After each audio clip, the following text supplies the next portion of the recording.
semuanya, sekarang saya akan menceritakan cerita horor pendek dari akun Twitter @nana_aryadi dengan judul Persinggahan Mudik. Menjelang Hari Raya Idul Fitri, Alkisah dua pemuda rantauan ibu kota yang tak pernah sekalipun absen untuk mudik setiap tahunnya. Maklum, selain karena satu kampung, Robi dan Jidni adalah satu teman kos di pinggiran kota Jakarta. Mereka adalah mahasiswa tingkat akhir jurusan kimia di salah satu kampus swasta. Hampir seluruh anak kampus di 5 angkatan terakhir mengenalnya. Selain jadi senior tua, mereka dikenal sebagai mahasiswa yang tak pernah sekalipun meninggalkan sholat oleh sebab perintah sang guru. Robi adalah abang-abangan yang identik dengan rambut gondrongnya, sehingga sering dijuluki si gondrong. Ia adalah tipikal orang yang selalu berterus terang dan tenang dalam segala situasi. Sementara Jidni, pemuda berambut keriting dan memiliki sifat panikan. Orang-orang di kampusnya, tak terkecuali para dosen, selalu memandang rendah karena penampilan keduanya dan berasal dari keluarga yang kurang mampu. 3 hari sebelum Lebaran tahun 2022, Robi dan Jidni sudah bersiap untuk pulang kampung ke Jawa Tengah menggunakan motor Honda Karisma. Setelah mengemas semua barang yang notabene lebih banyak berisi pakaian kotor, keduanya berangkat pukul 8 malam. Butuh 3 jam hingga dapat sampai di Jalan Raya Pantura dan mulai kehabisan bensin. Jidni yang jadi supir kini mulai menunjukkan rasa kekhawatiran. "Drong, coba kamu googling SPBU paling dekat sekarang. Aku nggak mau motor kita mogok. Udah malam ini," pinta Jidni. "Aduh, masih sejam lagi, Cuk," jawab gondrong yang ternyata sudah mencarinya duluan di Google Maps. "Lah, terus gimana, Drong? Bahaya ini. Namanya malam itu sarangnya kejahatan. Kalau nggak ketemu penjahat, ya roh jahat." Jidni mulai menunjukkan sifatnya. "Gini aja, kamu pelanin motornya sambil tengok kiri kanan. Siapa tahu ada tukang bensin eceran. Aku juga bantu cari," perintah gondrong. Setelah beberapa menit mereka mencari, yang dituju belum juga kelihatan. Tapi mereka melihat ada gang seukuran 2 mobil di kiri jalan. "Noh, di depan ada gang ke dalam. Kita masuk ke situ aja," tunjuk gondrong. "Itu kemana, Drong? Kita bakal keluar jalur kalau belok ke situ," tanggap Jidni yang kini menghentikan motornya beberapa meter di depan gang. Gondrong mencoba meyakinkan kawannya. "Iya, tapi gang itu pasti mengarah ke perkampungan. Siapa tahu di dalam kita nemu warung yang jual bensin eceran. Kalau nggak nemu bensin, minimal kita nemu tempat istirahat. Besok baru kita cari lagi." Mendengar penjelasan logis dari gondrong, Jidni pun langsung tancap gas menuju gang tersebut. 15 menit berlalu, mereka akhirnya sampai pada sebuah warung pinggir jalan dengan sawah di kanan dan kiri. Prediksi gondrong sangat akurat. Pada warung itu terdapat bensin plus tempat untuk mereka merebahkan badannya. Jika dari pinggir jalan, etalase bensin eceran itu ada di depan. Kemudian di belakangnya adalah tempat etalase jajanan. Sementara di sampingnya merupakan tempat mereka rebahan. Pada bagian belakang terdapat pintu tua yang tertutup rapat.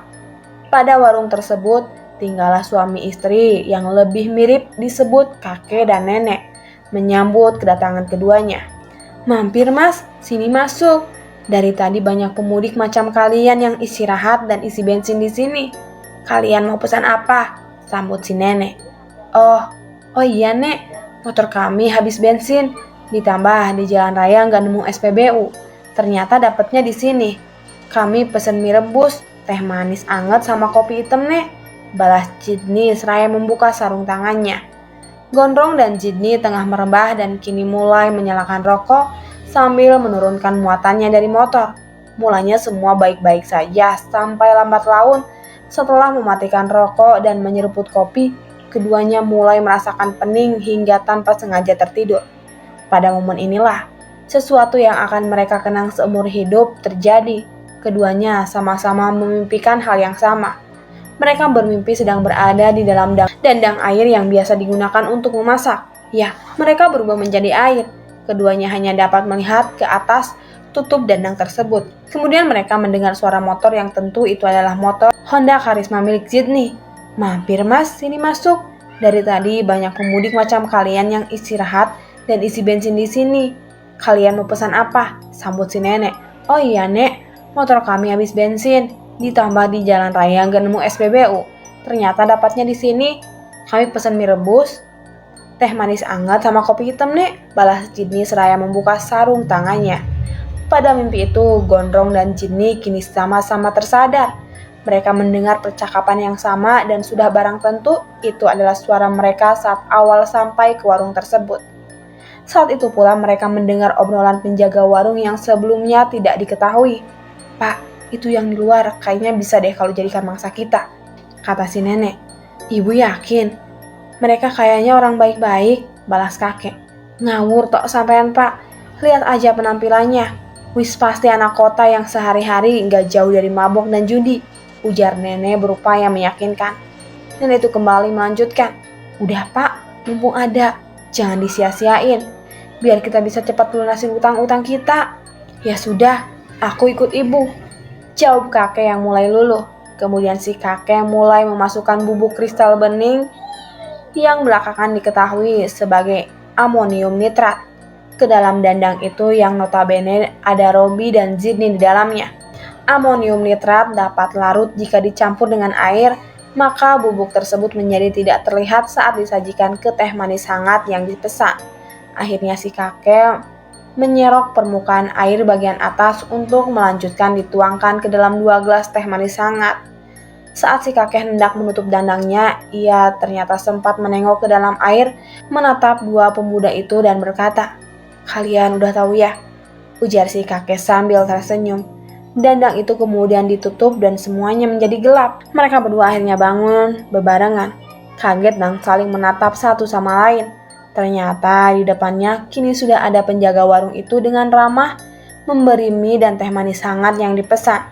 Keduanya kembali saling bertatapan. Akan tetapi, karena mereka kira itu cuma mimpi dan karena rasa lapar mulai datang, mereka langsung mulai memakan mie tersebut.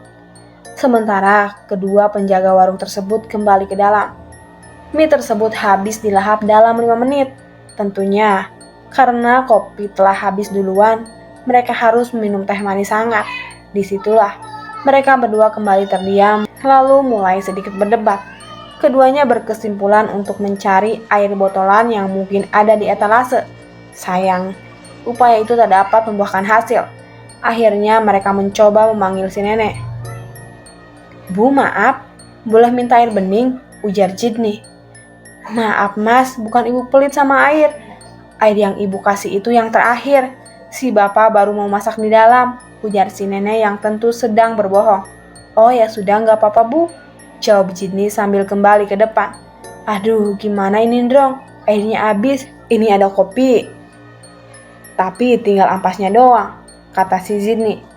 "Kita tahan kali ya, bayar, terus cabut cari warung di depan." Jidni kembali berbicara. "Kan lu tahu, kita sampai ke sini aja karena cuma ini doang warungnya," jawab Gondrong dengan tenang. "Terus gimana?" Jidni kembali panik. "Ya udah gak gimana-gimana. Gak ada cara lain. Kita kudu minum ini. Kalau nanti takdir harus sama dengan yang ada di mimpi kita, ya kita tahu itu bubuk nitrat. Ya jelas kita mati. Tapi minimal kalau kita mati bukan karena hati, pikiran sama tindakan yang jahat," ujar Gondrong. "Ya udah, lo duluan Drong." Jidni masih sangsi. Gondrong benar-benar menghabiskan teh manis hangatnya dalam sekali tegak. Jidni diam, menunggu barang semenit. Akhirnya dirinya ikut minum, lalu keduanya kembali terdiam hampir 15 menit lamanya. Tak lama kedua penjaga warung tersebut keluar. Mereka kaget bukan kepala, karena 2 pemuda itu masih belum juga mati. Si Gondrong berdiri, memberi uang seharga yang dipesan lalu berkata, "Ini tolong diisikan bensin 2 liter. Kembaliannya ambil aja bu." Kini giliran kedua penjaga warung itu saling menatap satu sama lain. Saat si nenek hendak membuka mulut untuk berbicara, Gondrong kembali berbicara. "Kalian udah tahu ya?" ujar Gondrong sambil tersenyum. Nenek itu kemudian tertunduk dan segera mengisi bensin motor mereka. Setelah diisi tanpa berbicara apapun, Robi dan Sydney langsung tancap gas untuk kembali ke jalan raya. Penjaga warung tersebut memperhatikan untuk memastikan pengunjungnya itu tak terlihat lagi dari kejauhan. Si nenek dengan panik bertanya kepada si kakek, "Pak, iki gimana toh? Mereka kok nggak mati?" "Aku nggak ngerti, Bu. Kamu juga kan tahu, aku masukin bubuknya ke dandang," kata si kakek. Saat mereka berbalik badan untuk masuk ke dalam, keduanya terperajat karena melihat sesuatu yang tak pernah mereka sangka. Ya, pemilik warung ini melihat dua pemuda itu sedang duduk di depan mereka menghabiskan teh manis hangatnya. Seketika penglihatan kakek dan nenek ini gelap. Saat tersadar penjaga warung itu kini ada di dalam dandang air. Posisi yang sama dengan yang ada di mimpi dua pemuda tadi. Dari dalam dandang air itu, mereka melihat ada yang sedang membuka tutup dandangnya. Ya, di situ mereka melihat si gondrong yang selanjutnya akan berbicara. "Sungguh Pak, Bu, tak ada satu jenis niat buruk sekalipun di dunia ini yang dapat mencelakai orang-orang yang menjaga sholatnya. Aku adalah penjaga dari kedua pemuda itu. Pemuda yang selalu dikucilkan, dipandang serta diperlakukan rendah bahkan oleh dua orang pemilik warung yang melakukan praktek pemujaan seperti kalian. Jika kalian hendak menjadikan mereka sebagai tumbal, maka kalian salah sasaran.